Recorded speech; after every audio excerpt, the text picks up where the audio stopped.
Jadi Bergson punya buku yang judulnya Laughter, tertawa. Katanya Bergson, manusia itu dasarnya sebenarnya lucu. Manusia itu satu-satunya hewan yang bisa tertawa. Ya mungkin kamu protes, di Indonesia ayam bisa tertawa, Pak. Enggak, katanya Bergson, yang tertawa beneran loh ya. Kalau sekedar bunyi kayak ketawa ya banyak hewan, tapi yang tertawa beneran itu hewan. Bahkan tidak hanya satu-satunya hewan yang dapat tertawa, tapi satu-satunya hewan yang dapat menjadi tertawaan. Ya, lucu. Jadi lucunya di mana manusia itu nanti ada alasannya di belakang. Kenapa manusia itu kok lucu? Oke, jadi itu hubungan manusia dan tertawa yang pertama. Yang kedua katanya Bergson, tertawa itu bukan emosi, tapi intelek. Katanya Bergson, tertawa bukan dari hati tapi dari pikiran. Untuk bisa ketawa kadang-kadang kita harus insensible, ndak baper. Kalau baper ndak bisa ketawa. Ada orang guyon kok kamu baper, biasanya terus tersinggung. Jadi untuk bisa tertawa jangan terlalu baper, kita harus insensible. Cari aja lucunya pakai akal. Itu katanya Bergson. Nggak usah diambil hati, nanti nggak jadi tertawa. Jadi teori pertama, what is properly human is comic, manusia itu dasarnya lucu. Yang kedua, a momentary anesthesia of the heart. Jadi matikan hatimu sebentar biar bisa tertawa. Teori ketawa kedua. Teori tertawa yang ketiga, tertawa itu selalu sifatnya kelompok. Lucu itu tidak bisa sendirian. Iya. Jadi our laughter is always laughter of God. Kalau ada lucu kok bagimu saja, bagi yang lain tidak lucu, itu bukan lucu namanya. Ketawa itu biasanya ya bareng-bareng. Jadi tidak ada ketawa kok sendirian. Kalau ada yang ketawa sendirian kayak tadi, itu berarti ya tertawa itu selalu sifatnya dalam kelompok. Jadi dia bukan emosi, dia bukan komik. Jadi terus, nah yang lucu itu di mana sih? Lucu itu terjadi ketika vitalisme diganti mekanisme. Manusia itu harusnya vital, kreatif, berubah, intuitif kayak tadi, tapi terus banyak orang yang hidupnya mekanis. Ini lucu. Something mechanical encrusted on the living. Sesuatu yang mekanis, yang membungkus sesuatu yang hidup. Hidup ini dinamis, tapi kalau kamu kaku, mekanis, itu lucu. Dan bahan paling gampang nyari kelucuan itu manusia yang mekanis tadi. Manusia yang kayak mesin. Jadi kelucuan itu lahir ketika vitalisme digantikan mekanisme. Maka terus banyak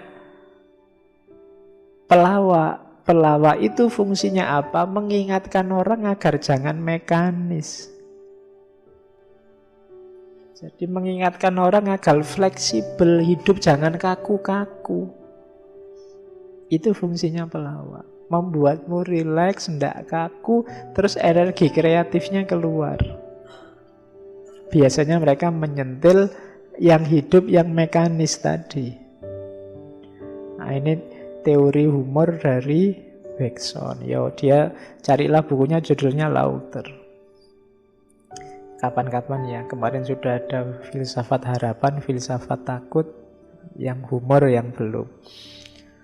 Oke, tapi apa ya enak ya humor difilsafati. Humor itu kan ya enaknya wis pokoknya dagel gitu aja kan, seneng. Tapi kalau dibahas nanti kamu sumpek lagi, susah Pak dipahami, ndak jadi ketawa, jadi stres. Tapi beberapa filosof memang membahas ini, filsafat humor. Ya contohnya Bergson ini. Moral tertutup dan moral terbuka. Masyarakat tertutup dan masyarakat terbuka. Kalau masyarakat tertutup, itu masyarakat yang sistem moralnya hanya berlaku pada warga itu saja, anggota masyarakat itu saja. Logikanya I dan other, aku dan yang lain. Kalau aku dan kawan-kawan ini teman, yang lain ya musuh berarti. Aturan moralnya untuk kita, yang lain tidak masuk. Itu namanya masyarakat tertutup. Ada masyarakat lawannya namanya masyarakat terbuka. Kalau masyarakat terbuka itu sistem moralnya terbuka. Sifatnya universal, melihat seluruh manusia itu sama. Kalau yang pertama tadi kan melihat manusia itu punya karakter spesifik yang beda-beda. Aku yo aku, kamu yo kamu. Itu nanti sistem moralnya tertutup. Kalau yang terbuka, seluruh manusia ini sama.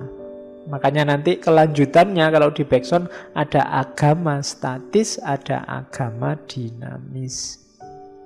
Karakternya sama, yang satu tertutup, yang satu terbuka. Jangan dikira yang tertutup terus negatif, yang terbuka terus positif ya. Ini kalau di Bergson dua-duanya reduktif. Hidup kita itu ya butuh sistem moral yang universal, tapi juga butuh sistem moral yang operasional untuk identitas kelompok. Ya kita butuh Islam ya Islam, yang Kristen yang punya sistem sendiri kan butuh itu juga, tapi juga harus ada sistem moral terbuka yang memungkinkan seluruh umat manusia berinteraksi tidak bermusuhan. Nah, ini dua-duanya penting. Ya sama kayak tadi, knowledge about sama knowledge of. Bukan berarti terus yang akal sama panca indera itu terus keliru, enggak, tapi kurang lengkap. Dilengkapi oleh intuisi. Nah, ini juga begitu. Tadi kan mungkin kamu merasa, oh yang tertutup itu negatif. Enggak. Kita butuh sistem moral untuk kita sendiri yang beda dengan orang lain. Meskipun nanti ada hal-hal tertentu yang sifatnya universal. Nah, dua hal ini harus dijembatani karena kita sama-sama butuh.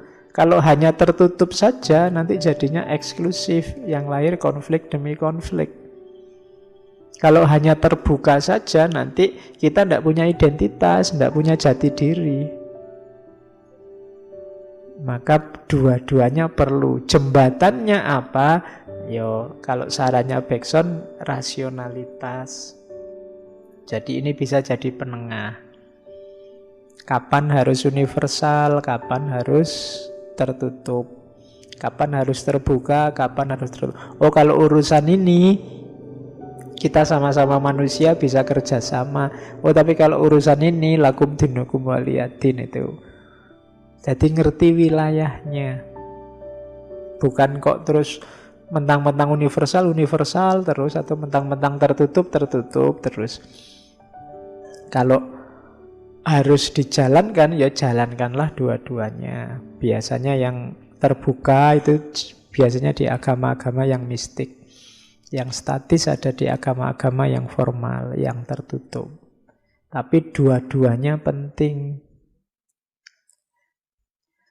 Terus, nah, daya intuitif tadi penting untuk melahirkan kreasi. Makanya nanti ada teori emosi normal sama emosi kreatif. Kalau emosi normal itu representasi terus perasaan. Kebalikannya, kalau emosi kreatif, perasaan terus representasi. Emosi normal itu diputus pacar terus sedih nangis-nangis. Emosi kreatif itu nangis-nangis karena diputus pacar terus bikin puisi. Ya, itu namanya emosi kreatif. Alatnya apa? Ya intuisi. Jadi olahlah emosimu biar kreatif. Kalau hanya berhenti di normal, ayo ndak kreatif. Jatuh cinta itu energimu besar. Manfaatkan energi itu secara kreatif. Kalau hanya dipakai yang-yangan, eman-eman. Pakai juga untuk secara intuitif bisa melahirkan puisi, bisa melahirkan buku, bisa melahirkan itu. Itu namanya emosi kreatif. Kamu sedang marah sama siapa, jadikan emosi itu emosi kreatif. Karena saya marah, saya akan belajar tentang filsafat marah. Nah, itu kreatif namanya. Kalau berhenti di marah saja, itu namanya normal. Representasi dulu, baru emosi. Tidak ada kelanjutannya. Jadikan ya emosi yang ada dalam dirimu itu melahirkan daya-daya kreatif. Melahirkan sesuatu yang baru yang mengubah hidupmu. Ini hubungannya sama tadi loh, evolusi kreatif tadi loh. Kita ini harus berkembang terus, jangan mandek ke arah yang lebih baik, ke arah yang lebih baik terus. Nah, itu disitulah kita butuh emosi yang kreatif. Alatnya intuisi tadi. Kok intuisi Pak? Karena intuisi yang bisa melahirkan gagasan alternatif. Kalau pakai akal saja lahirnya emosi normal. Diputus pacar, saya sedih Pak diputus pacar. Iya sih, masuk akal. Sampai itu aja. Ya. Kalau dijelaskan, Pak, saya bikin lagu Pak karena patah hati. Misalnya itu kan, kamu itu patah hati malah bikin lagu. Itu kan tidak nyambung kalau pakai akal. Tapi secara intuitif masuk akal.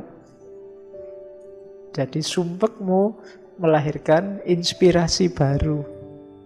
Makanya seniman-seniman itu kan banyak yang ingin menajamkan intuisi. Jadi alatnya intuisi. Makanya para budayawan, para mistikus itu kan yang ditajamkan intuisi. Dengan cara apa? Menjauh dari kerumunan seperti dijelaskan tadi. Karena kalau dalam kerumunan terlibat terus dengan masyarakat, cara berpikirnya susah berubah, dapat alternatif susah. Makanya kamu nyari inspirasi kok orang sebanyak ini tidak ketemu-ketemu inspirasi. Biasanya menjauh. Dari situ energi kreatifmu keluar, intuisinya hidup. Nah, itulah bedanya emosi normal melawan emosi kreatif. Jadikan emosi apapun dalam dirimu jadi emosi yang kreatif. Melahirkan sesuatu yang baru.